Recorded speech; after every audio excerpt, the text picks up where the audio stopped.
Why do you look so miserable? Oh, Isn't this place lame? no, I was just like, just kind of didn't feel like talking right now, and just, I guess I'll talk. Alright, I guess I'll ask some questions. I was recording. I'm seeing what this kid... Headroom, you look great, both of you. We do? So we're good right now? So we're good? I mean, he's got a little shine on his face, but we don't have any cover-up, so we can't do anything about it. I have cover up. Do you have a Fiore? Do you have a Fiore?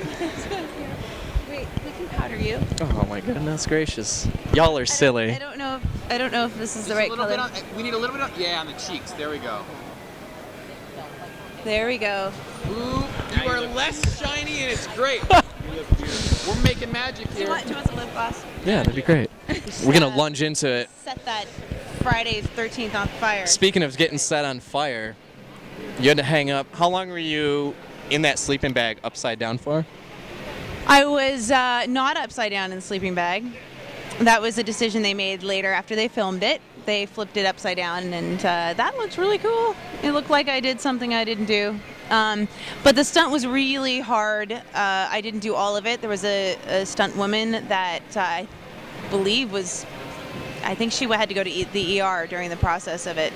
And Like smoke inhalation, or? yeah, also this I think it had something to do with the fire retardant, which they didn't tell me actually when they put it on me. It puts you into some state of hypothermia if it's on too long, and I think that something like that happened, and she had to go to the ER. Nothing bad happened from it, but I was really, really cold. It was a really hot night in Texas, in Austin, Texas, and I kept asking people, I'm like, there's all this fire around, and I'm really cold. Am I okay? And they're like, yeah, sure, you're fine. I found out later I was probably only minutes also from going to the ER. Like, let's just get that stuff off of you. I'm like, oh, okay, that sounds like a good idea. Didn't have a whole lot to keep you warm either in that scene. No, and we did like 3 hours of prosthetic makeup. That was amazingly difficult and intricate to put on. And like in this shot, which didn't get enough, I don't know if you could see it, it didn't get enough screen time, in my opinion.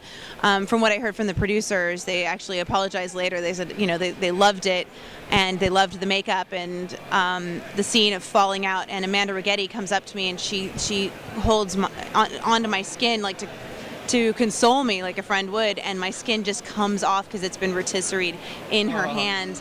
And they said like the test audiences lost their lunch over it, and they were like, I think we went too far, so let's just That's the stuff we pay to see, though. flash. So some of my moments that I was really proud of, because it was a tough stunt. It was tough to get the makeup on, and tough to get it off. Tough to fall over and over again from the sleeping bag down on that. Oh, so that was you? Yeah, I fell out many times. I've got the X-rays to prove it. You smoke a cigarette so you can exhale the smoke. Actually, Marcus Snipsel did that in Texas Chainsaw Massacre. They really got shot in the head too.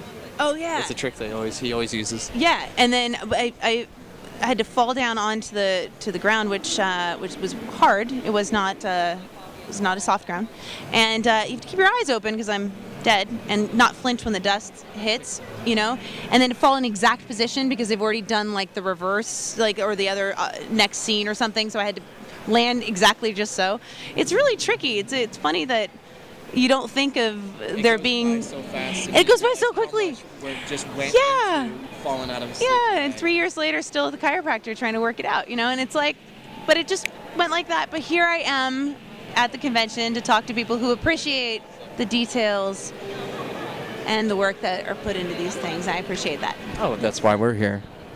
So, and you're actually in the remake of probably one of my all-time favorite films. It is? All right, well, so you're in a remake. He's really nice. He's getting a little scary now. Yeah, he gets like that when the day goes on. So you're in a remake of actually probably one of my favorite films, Maniac. Yeah. The original by William Lustig. Yeah. So, is there anything you can say at all about this film? Go see it. See it. We were honored to be in the official selection of Cannes this year. From which I hear, it's getting really, really amazing reviews Amazing reviews. Frank Calhoun, the director, did an amazing job at rethinking the way that the story is told from the perspective of the killer, Elijah Wood. and it really gives you the feeling that you're having the experience with him, which is I think it really unusual. I'm sure there's films out there. I always say that's really unusual. Someone goes, no, in 1984 there was blah blah blah movie, whatever. But this it seems like a really unique way of telling the story and a story in general. I'm looking forward to people seeing it. My experience on set was actually quite lovely because my scenes are with Frank, the lead, as a young boy, and Also, go ahead. yeah. So I'm his mother. If you remember from the original, she wasn't a churchgoer, so she's obviously the inspiration behind why he is who he is, and so a few things have to be witnessed by this young boy in order for him to become the killer later. And so those scenes were so sad because little Elijah was like in a closet at some point, and he wasn't allowed to see the reverse shot of what was going on because he's a child, and but the camera would be from his perspective as a child, and then I could just hear him in the closet going, "Mommy, what's going on out there?" Just like, oh my gosh. I'm like, you're never gonna be able to watch this film. You've got like 20 years before anybody will let you watch this film.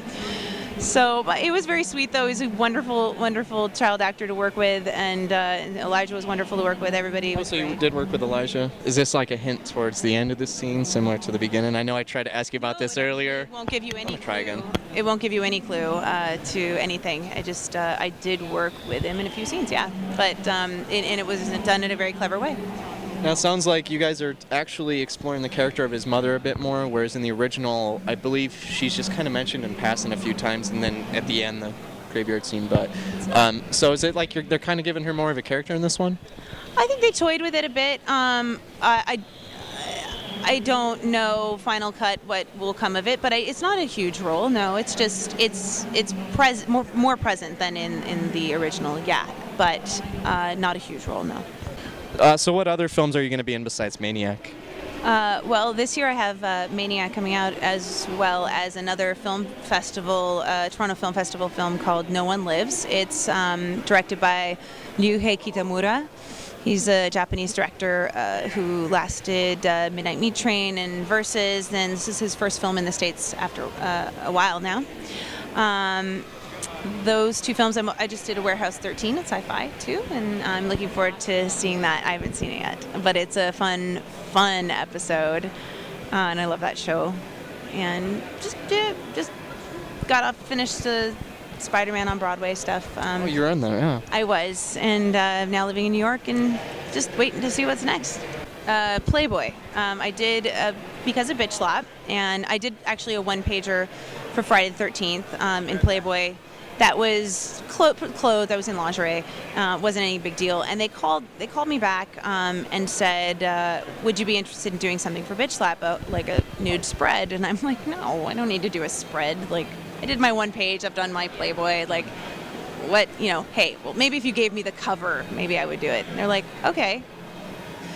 So I then couldn't really turn down the cover of Playboy. Kind of a big deal. So I did call my dad, and I said, "What do you think?" And my dad, strangely enough, I mean, my parents are very, very conservative and Catholic, but my dad really always bragged about that he had been in Playboy at some point, and it's because he had been in an ad when he was younger. He did a coat ad, and so he'd always show it off, like, "Look, I was in Playboy." So I said, "Dad, I can be in Playboy just like you." And he sort of stuttered because here he was like bragging about that. He's like, yeah, okay, I guess yeah. Do whatever makes you happy, hun." And that's been his motto throughout my whole life. Just do whatever makes you happy. Seems like you're happy. Yeah, I don't think he's ever seen it, but and that's probably a good thing. Maybe in passing the cover, just like, there's that. Yeah, I think my mom said, "Oh, well, I didn't like the way they did your hair." I'm like, I don't think anybody cared about the hair really, Mom, but thanks.